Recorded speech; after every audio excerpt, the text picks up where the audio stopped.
انہوں نے بیان کیا البحر الرائق شرح کنز الدقائق، اور امام ابن نجیم نے البحر الرائق میں امام طحاوی کا قول اور ان کا مذہب لے آئے ہیں۔ اور امام طحاوی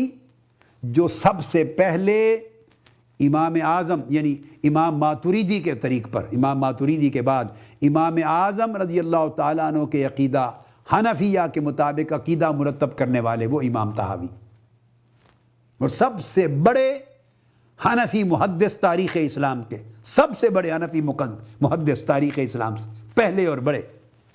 ان امام طحاوی کا عقیدہ لا کے اور علماء احناف کا مذہب روایت کرتے ہیں، ان کی روایت کر کے امام ابن نجیم فرماتے ہیں کہ جس کے بارے میں یقین ہو کہ وہ مرتد ہے، صرف اسی پر ارتداد کا حکم لگایا جائے۔ ما تیقن انہ ردۃ یحکم بہا بہی، 100% یقین ہو کہ یہ مرتد ہو گیا، اس پر ارتداد کا حکم لگایا جائے، اور جس کے بارے میں شک ہو، ذرہ بر بھی شک ہو اس کے ردہ ہونے کا، تو لا یحکم بہا، اگر معمولی سا بھی شک ہو ذرہ پر تو اس پر ارتداد کا حکم نہ لگایا جائے۔ اس کے قول، اس کے کلمات میں اگر معمولی شک بھی ہو، اختلاف پیدا ہو جائے، بھئی ہاں یہ بنتا ہے گستاخی،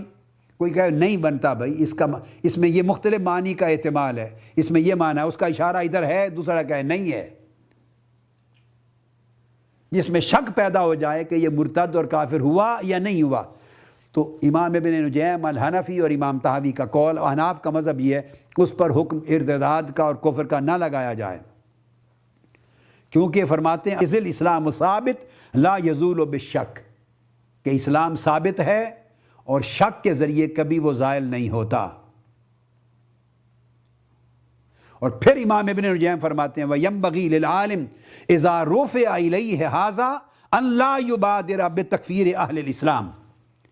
عالم اور مفتی پر واجب ہے کہ جب ایسا مسئلہ اس کے سامنے آئے تو وہ مسلمانوں کی تکفیر میں جلد بازی نہ کرے، انہیں کافر قرار دینے، مرتد قرار دینے میں جلدی نہ کرے، احتیاط اور تاخیر اور تأمل اور تفکر کرے۔ اب امام ابن نجیم دوبارہ اسی صفحہ 134 پر پھر لکھتے ہیں وجہ، اور یہ جو ابن نجیم حنفی کا یہ قول ہے البحر الرائق کا، اسی کو جامع الفصولین میں بھی بیان کیا گیا، اسی کو امام طحاوی نے بھی بیان کیا تھا جو میں نے آپ کو پہلے کوٹ کر کے بتایا۔ فرمایا کہ وَمَا يَشُكُّ أَنَّهُ رِدَّةٌ لَا يُحْكَمُ بِهَا إِذَا الْإِسْلَامُ الثَّابِتُ لَا يَزُولُ بِشَكٍّ مَا أَنَّ الْإِسْلَامَ يَعْلُو وَيَنبَغِي لِلْعَالِمِ إِذَا رُفِعَ إِلَيْهِ هَذَا أَن لَا يُبَادِرَ بِتَكْفِيرِ أَهْلِ الْإِسْلَامِ مَا أَنَّهُ يَقْضِي بِصِحَّةِ الْإِسْلَامِ الْمُكْرَهِ، اور پھر فرماتے ہیں آگے بیان کر کے فَإِنَّهُ قَدْ ذُكِرَ فِي بَعْضِهَا، بے شمار فیما نقل میں نے مسائل بیان کیے، فَإِنَّهُ قَدْ ذُكِرَ فِي بَعْضِهَا أَنَّهُ كَافَرَ مَا أَنَّهُ لَا يَكْفُرُ عَلَى قِيَاسٍ هَذِهِ الْمُقَدِّمَةِ۔ وہ فرماتے ہیں کہ کوئی مسئلہ ایسا کہ معمولی سا بھی شک آ جائے، اختلاف اگر پیدا ہو جائے تو اس کو شک کہتے ہیں، دو اہل علم کا اختلاف ہو جائے، 4-5 کا آپس میں باہمی اختلاف ہو جائے، احتمال کی وجہ سے تو شک آ گیا، فرمایا اگر شک آ جائے تو اسلام کو زائل نہ کریں، تکفیر نہ کریں، اس لیے کہ اسلام کا پہلو غالب رہے گا، اور مفتی اور عالم کی طرف یہ مسئلہ جائے تو وہ تکفیر میں کبھی جلدی نہ کرے۔ باوجود اس کے آپ فرماتے ہیں کہ آپ کو معلوم نہیں کہ اگر کوئی جبراً اور مکرہ اسلام کا کلمہ پڑھ لیتا ہے تلوار کے سائے کے نیچے تو اس کا بھی قبول کیا جائے گا۔ وہ صحیح بخاری کی حدیث، جس نے میدان جنگ میں تلوار کے نیچے کلمہ پڑھ لیا تھا اور صحابی نے مار دیا، تو فرمایا قیامت کے دن کیا جواب دو گے؟ اس نے کہا تھا اس نے تلوار کے خوف سے پڑھا تھا، آقا علیہ السلام نے فرمایا تم نے اس کا دل چیر کے دیکھ لیا؟ بار بار پوچھا تھا آقا علیہ السلام نے۔ وہ اس کی طرف اشارہ کر رہے ہیں کہ اگر کسی نے کسی موت کے ڈر سے کلمہ پڑھ لیا تو وہ بھی قبول ہے اس کا صحت اسلام، اسلام یہاں تک جاتا ہے۔ اور پھر فرماتے ہیں کہ میں نے اقوال بیان کیے، انہیں کہا بے شمار آپ کو اقوال اور کلمات لوگوں کے ایسے ملیں گے ہماری کتب فقہ میں، فَإِنَّهُ قَدْ ذُكِرَ فِي بَعْضِهَا أَنَّهُ كَافَرَ، جب اس پہ حکم پر آئیں گے تو کئی فقہا کہیں گے کہ وہ کافر ہو گیا، مَا أَنَّهُ لَا يَكْفُرُ۔ یہ امام ابن نجیم کی عبارت پڑھ رہا ہوں آپ کو، البحر الرائق شرح کنز الدقائق، جلد 13 صفحہ 487 اور عام مطبوعہ کتب میں جلد 5 صفحہ 134، یہ شروع کے ساتھ ہیں الگ، فرماتے ہیں کہ آپ کو بے شمار کتب فقہ اور عقیدہ میں ایسے قول اور کلمات ملیں گے کہ قد ذکر فی بعضھا انہ کافر ما انہ لا یکفر، ایک ہی سطر پہ لکھا ملے گا کہ فلاں فلاں فقہاء نے کہا وہ کافر ہو گیا، فلاں نے کہا نہیں کافر نہیں ہوا۔ تو فرمایا جب ایک ہی قول پر دو قول مل رہے ہیں، حکم مل رہے ہیں، کوئی کہہ رہا ہے کافر ہو گیا، کوئی کہہ رہا ہے نہیں ہو رہا، تو فرمایا شک پیدا ہو گیا، لہٰذا اس کی تکفیر نہ کی جائے۔ اور پھر آپ فرماتے ہیں آگے اسی طرح، آگے امام ابن نجیم البحر الرائق میں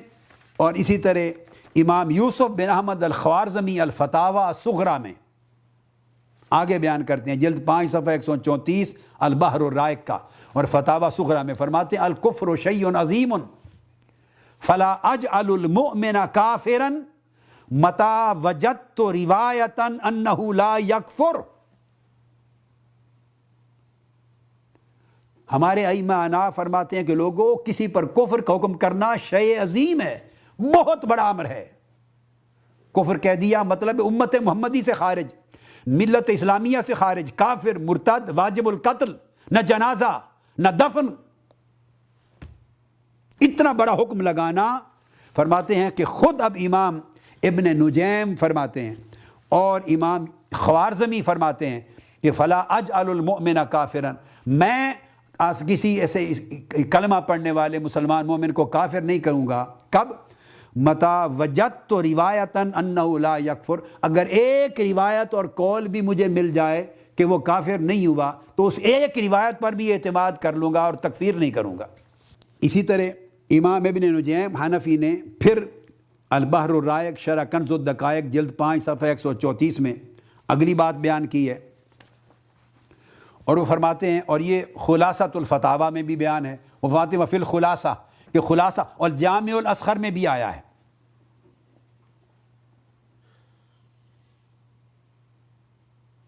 جامع الاصغر کا بھی قول لاتے ہیں، بار بار وہ چیزوں پہ لاتے ہیں کہ کئی کلمہ ایسے ہوتے ہیں قد اطلق الرجل کلمۃ الکفر عمدا قال بعض اصحابنا لا یکفر وقال بعضهم یکفر، یہ الجامع الاصغر کے کلمات ہیں کہ کسی ایک شخص نے کلمہ کہا، کلمہ کفر، میں آگے اس کی بھی وضاحت کروں گا، ایک کلمہ کہا تو قال بعض اصحابنا لا یکفر، ہمارے فقہائے احناف میں بعض نے اس پر کہا کہ کافر نہیں ہوا، وقال بعضهم یکفر، بعض نے کہا کافر ہو گیا۔ اس قسم کی مثالوں کو دے کر پھر آگے آپ بیان کرتے ہیں کہ فی الخلاصۃ وغیرہ واذا کان فی المسألۃ وجوہ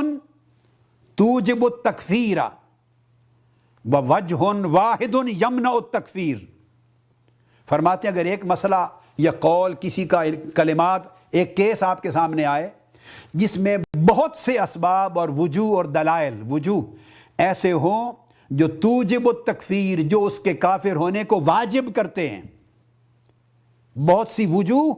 بہت سی ایسی ہیں جو اس پر کفر کو واجب کرتی ہیں، لیکن وَوَجْهٌ وَاحِدٌ يَمْنَعُ التَّكْفِيرَ، اور ایک وجہ، صرف ایک دلیل اور وجہ سبب ایسا بھی ہے جو تکفیر کو منع